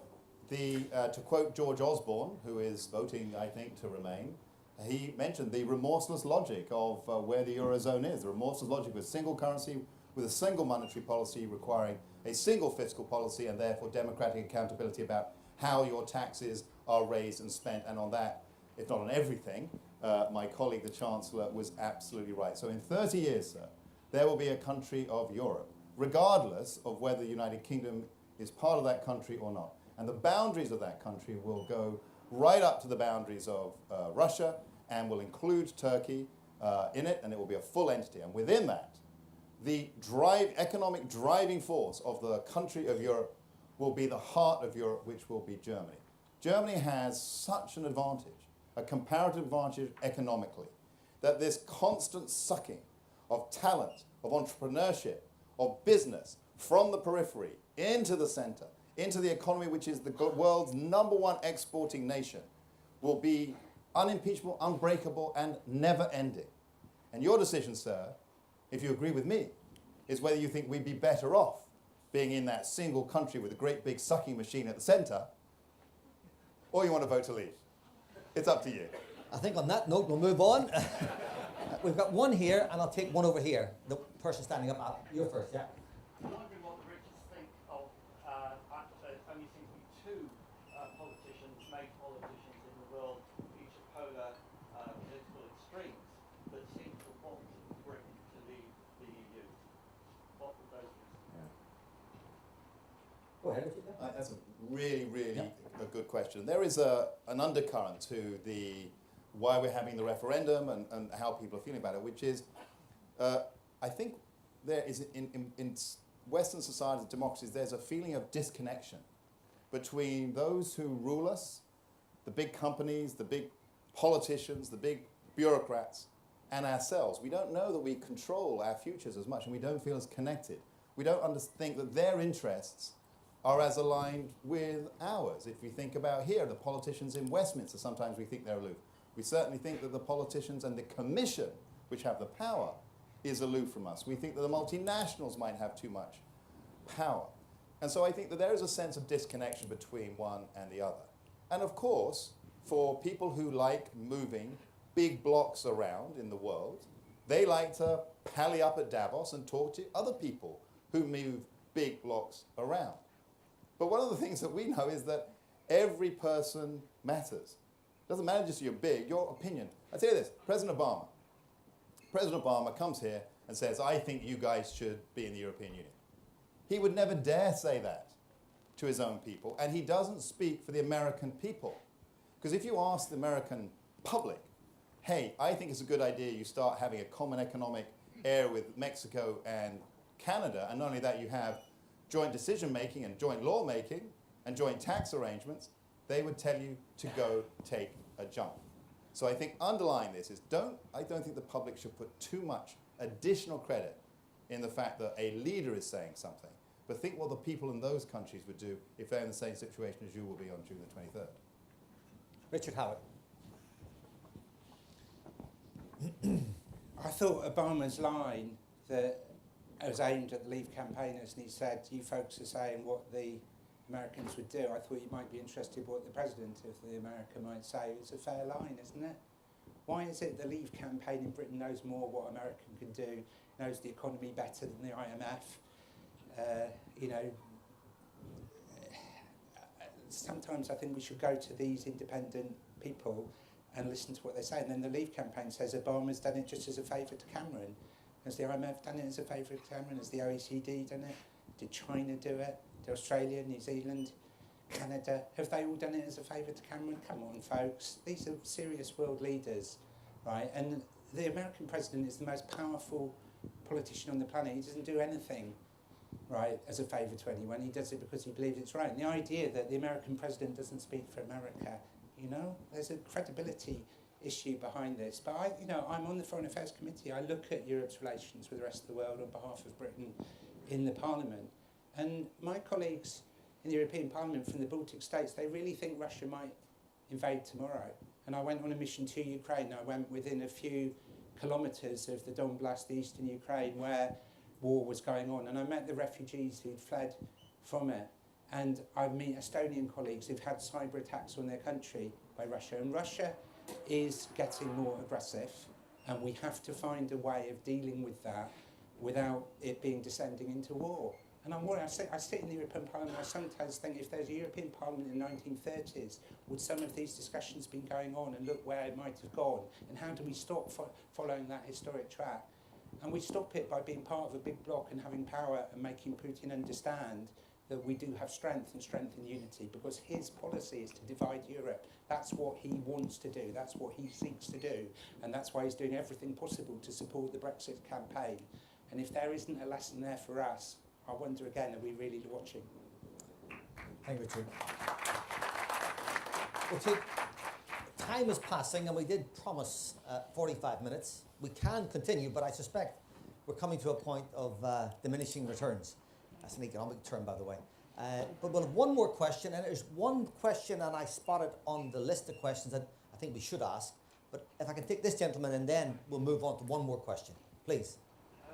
In the description of this event was something about business, and if you look at the types of businesses that have spoken out publicly on one side or other about the EU referendum, they're different kinds. They're different kinds of businesses. So on the side of Remain, we've got the exporters, our exporters, we've got large companies, large institutions, everyone involved with science, technology, and medicine. And on the side of Leave, we've got some speculators and small businesses. So which opinion has more weight for our economy? Richard Howitt? First of all, there are lots of companies here in Bedford. I tried to say this at the beginning. This is not just an issue about bigness and elites and all this stuff, right? It's about Costa Coffee based in Bedfordshire. It's about Nissan based in Bedfordshire. It's about Belvoir Lettings based in Bedfordshire. And I could go on. Who are local companies, some of whom might be in the audience, who think it's in their business interest to stay and are worried if they don't. And I think we need to understand that. And the idea, I understand the question, it's a very fair question. Is it that it's big business versus small business? Because that's one of the things the Leave people want you to believe. The CBI has a majority of small and medium-sized enterprises within it, not big businesses. And they, by 80% of their membership, want Britain to stay in the European Union. And then specific studies of business, of small business, look at the Grant Thornton study. It's probably one of your competitors, by the way, so I'm sorry about that. We But didn't hear look that. at the Grant Thornton study, and what it shows is that 80% of small businesses want to stay in the European Union. And I work with the people in the British Embassy in Belgium who help businesses export into the Benelux countries. And a majority of the companies that they're helping are small businesses. And I'm really surprised we haven't had a question about trade agreements tonight, because it's a key element. For many audiences, it's above their heads. For this audience, it's definitely not. And there is no good trade agreement out there that we're going to get which is anything like matching what we've got today, and that's going to have a direct impact on the pockets of businesses in Bedfordshire and in Great Britain. And again, we need to be debating those points, and it affects small business as much as large. Thank you for that. Richard Fuller. Just to pick up on a couple of things Richard said. First of all, it was the same CBI that said that we should join the euro. Not sure how that turned out. And Grant Thornton, I spent Monday grilling Grant Thornton because they were the advisors to the people who brought British Home Stores that went bust 12 months later. So just to put the credibility of advisors into context. Thank you very much, Macintyre Hudson. You can tell Hey, who they play are. to your audience. But there, let me go to trade. So trade is important, but we have some important trade deals that we could sign as an independent country, which the European Union is holding up. There's a trade deal pending with India, but apparently we can't sign that because there's some problem with some Portuguese weave makers or material makers. There's another trade agreement we could sign with Canada, but another country, I think it's Italy, has a problem with that. We would have more control over trade deals. Now, a big point is made by the Remain camp that we would be able to do bigger trade deals. But I don't know about you, but better beats bigger every time. We could have trade deals that focus on our country's interests in trading, not to be pooled with 28 other countries' interests, and go into this big, sclerotic, wasting time machine called the European Union Commission that moves so incredibly slowly that when it came to putting tariffs on steel, America had put tariffs on the Chinese steel up the wazoo before even the European Union took it into a single moment for action. We move quickly. The European Union is from the 1950s. It's like driving an old car. It is not fit for purpose. Daniel Hannan, who is a very good orator, particularly on this speech, made this incredibly powerful insight in a speech last week in London, where he said that there are only 2 continents on Earth that experience zero growth in the last 10 years, and those are Europe and Antarctica. Well, I don't know, but I don't want to feel cold. I want us to be confident. I want us to grow, and that's why I want us to leave. Thank you, Richard. Well done. Folks, this will be the final question before the question you've got to answer. Get your buttons ready later. And we're getting protest from the corner here. So this is a long question, but I think you'll all recognise it actually. One of our great parliamentarians, Tony Benn, in case you're wondering, had 5 questions to ask to determine whether or not an institution was democratic. This is about democracy. What power have you got? Where did you get it from? In whose interest do you exercise it? To whom are you accountable? And how can we get rid of you? If we cannot get rid of the people who govern you, you do not live in a democratic system. So, huge question to finish on. Is the EU sufficiently democratic, and does it matter either way? What a question to finish. So, I think Richard Fuller and then Richard Howitt will finish off. Well, the answer is the EU is absolutely not sufficiently democratic, and sure as heck it does matter if any of you in this room believe that democracy is worth standing up for. And if you don't, then go down by the embankment and look at the people who sacrifice their lives for democracy. Now, I can answer these questions for me because I'm a member of Parliament. I can say what happens in Westminster, and Richard can do the same. He's elected, so from the point of view of parliamentary roles, we both are accountable to the people. But the fundamental difference is I have power over the executive, he doesn't. The European Parliament is so ineffective in controlling the all-powerful EU Commission. It's the EU Commission that come up with the regulations. It's the EU Commission that set the new directions. It will be the EU Commission that negotiated, for example, with Mr. Cameron, and will negotiate to decide the next future of the European Union.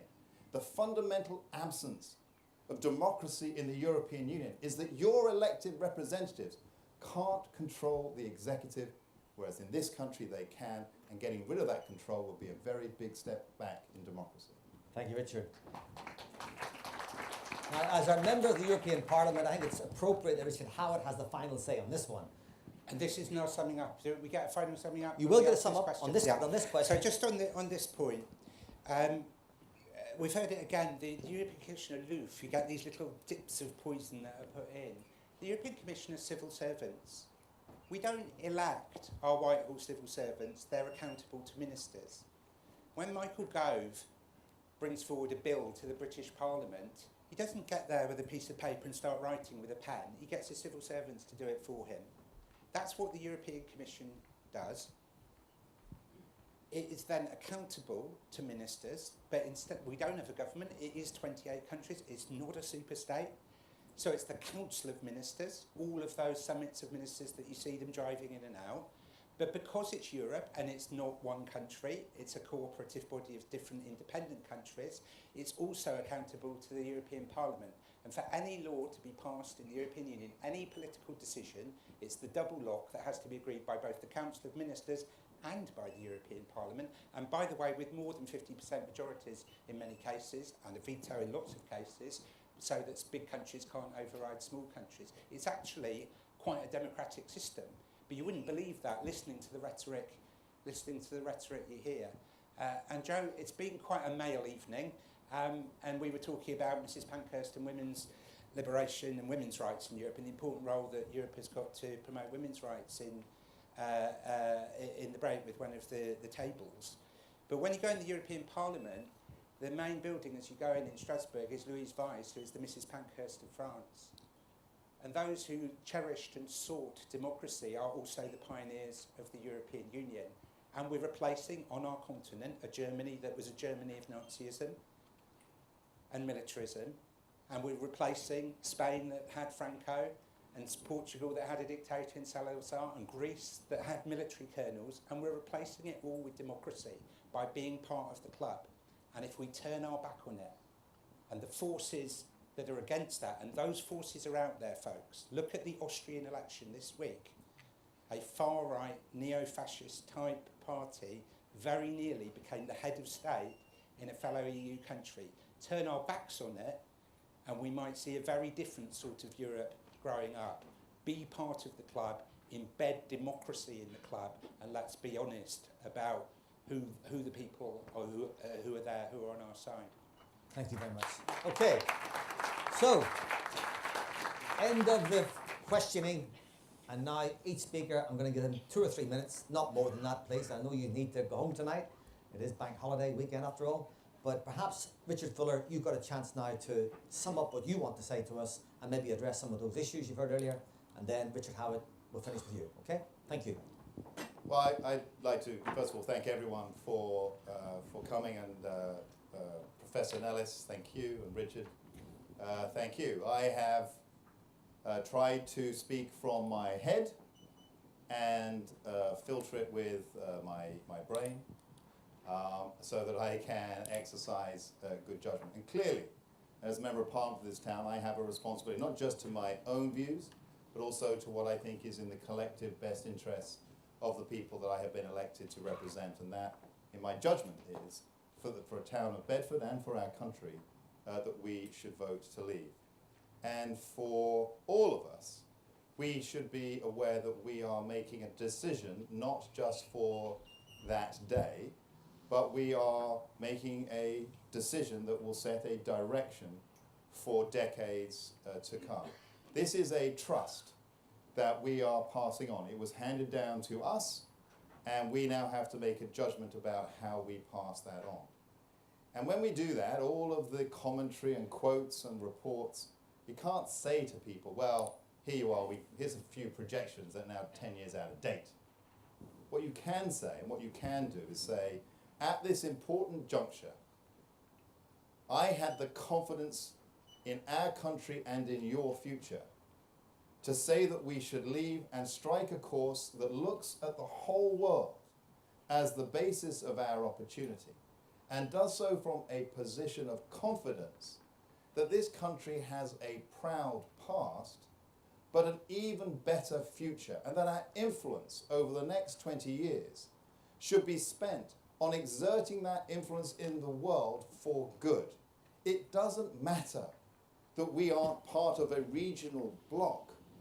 What matters is that we can express ourselves as free, independent people. And the only way that you can pass on that to the next generation, so that they can then have the control to pass it on to their children and to their grandchildren, is to have that confidence on the 23rd. And I know it's a difficult decision where people heard different arguments this way or that. But when you're in the ballot station and you have the ballot paper in front of you, you can either be driven by fear and vote to remain, or you can be driven by confidence and vote to leave. And I urge you to vote to leave. Richard Howitt. Firstly, I've started off this evening saying just test some of what you hear from both of us against the facts. And you'll make your own judgments, and you're about to do so. But let's just give one example. This thing, is there going to be a European army or not? So, different views. And then I say there's a veto, and then you say we've got 14% of the vote. But look at the European Treaty. There's a veto. It's not a question of opinion, that. It's a question of fact. And I do ask you to test the integrity of both sides when you can come to a judgment about this. Secondly, we didn't have a major discussion about trade agreements, and my reply to what you said, you know, the Canada trade agreement they're holding up, yeah, doesn't include services at all. A majority in this room, I bet, are businesses in the service industry, including our hosts. Not at all in the Canada agreement, right? There are tariffs up to 12% on manufactured goods. Think of the extra cost for exporters by doing that. And then people say, oh, we can do it quickly. How long has the trade agreement with Canada taken? 8 years. It's not agreed. I have to vote on it. It's not yet agreed, right? Could we do our own trade agreements quicker, right? Quicker, possibly, we don't know. Obama, the IMF say up to 10 years. 10 years of uncertainty. But better, quicker doesn't mean better. It could be worse. The Korea trade agreement, you worked in Korea. After the European Union passed the Korean trade agreement, British exports to Korea went up by 4 times, because when you're a big bloc, you get a better deal. 2 final points. You've talked about elites and top people and leaders and we the people. And I understand you can get a round of applause for that. I do understand that. You know, we all like to kick against people, and I don't think your party is primarily responsible for this, but UKIP do that a lot, and it's populist politics. But folks, it is dangerous. Dividing, and I'm not accusing you of this, but the politics of some on the Leave side to divide people off against each other, divide us from them, but then divide people within our society. It's not just doing bad things, potentially leading us to leave the European Union, but it's bad for our politics, and it's not our country, and it's not our tradition, it's not British history. We've always been a melting pot, we've always welcomed people in, we've had waves of different immigration, but people have become integrated. Look at the Italian community, which is such a successful community in this town. And I'm worried about this populism that we see, which must be defeated. And finally, we talked about the young people, and they're not here in big numbers, although there was one over there that's probably under 5, and it's good to see them there. What's her name? Styler. Vote for Styler, okay? Especially the older people here. I know that you would like some of the world to go back to how it was, and I would. We're all nostalgic about our youth. But the life chances, the travel, the job opportunities, the university exchanges, these are things that our children and our grandchildren deserve. They don't want life to be as it was in the 1950s, the days of ration books and gas lamps. They recognise we're living in a world of globalisation, 24-hour media, instant communications, and they want to embrace it. Britain should not fear being part of Europe. We should embrace it. Vote to remain in the European Union.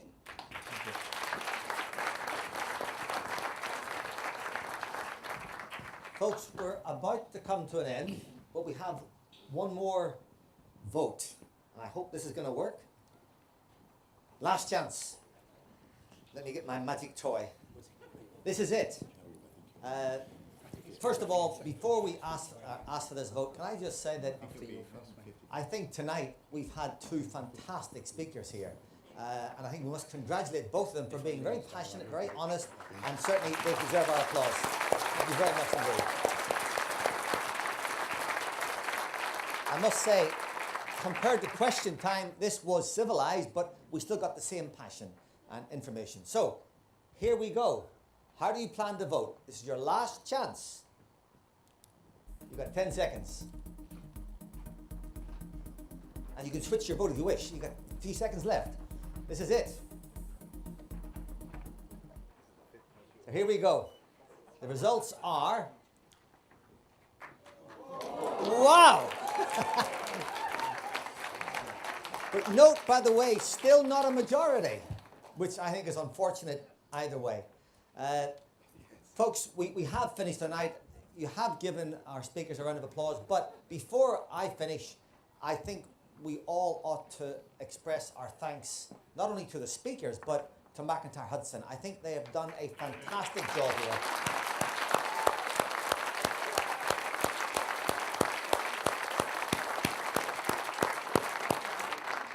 I know there's a small team here tonight who did all of this work, and I won't embarrass them by asking them to stand up, although one is already standing up at the bar, but that's another story, hiding behind the screen. So I won't ask others to stand up, but this doesn't happen by accident. And I think the quality of it, the organisation of it, which is down to Macintyre Hudson, and to getting our speakers here is tremendous, and I hope they'll get the respect and applause for that once more. Thank you.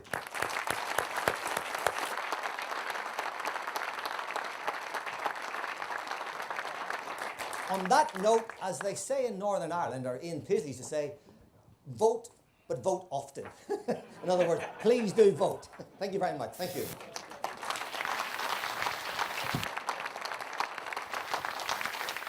Thank you, Joe. And as I bring this evening to a close, I just want the audience to, one more time to thank both Richards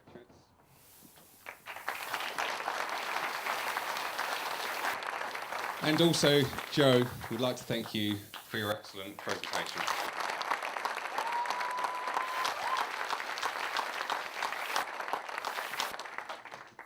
I must also thank the audience, because I'm told tonight we reached number 2 on Twitter for the tweets that have been coming out on the side here.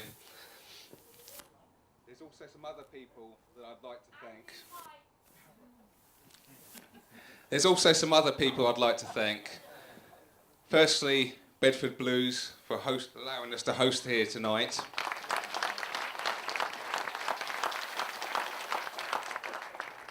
Bedford College, who you've probably seen the cameras around the room, who are filming tonight, and this will go onto our website later next week.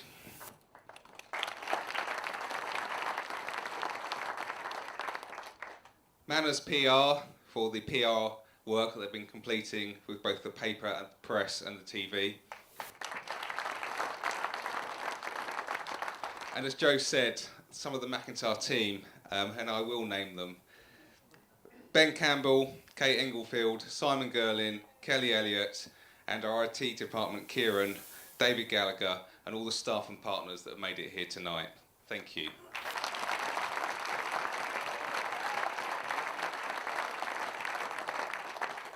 The votes tonight have been counted, and I'm pleased to announce there's also going to be a report following this presentation.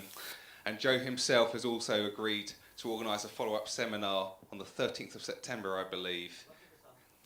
Post the vote to actually tell us what it means for us. So save the date, guys. But before you go, can I remind you that all voting keypads and badges, can you just leave them on the tables, please, and we'll pick them up. I wish you a safe journey home, but feel free to stay with us for a drink and carry on our discussions. Thank you.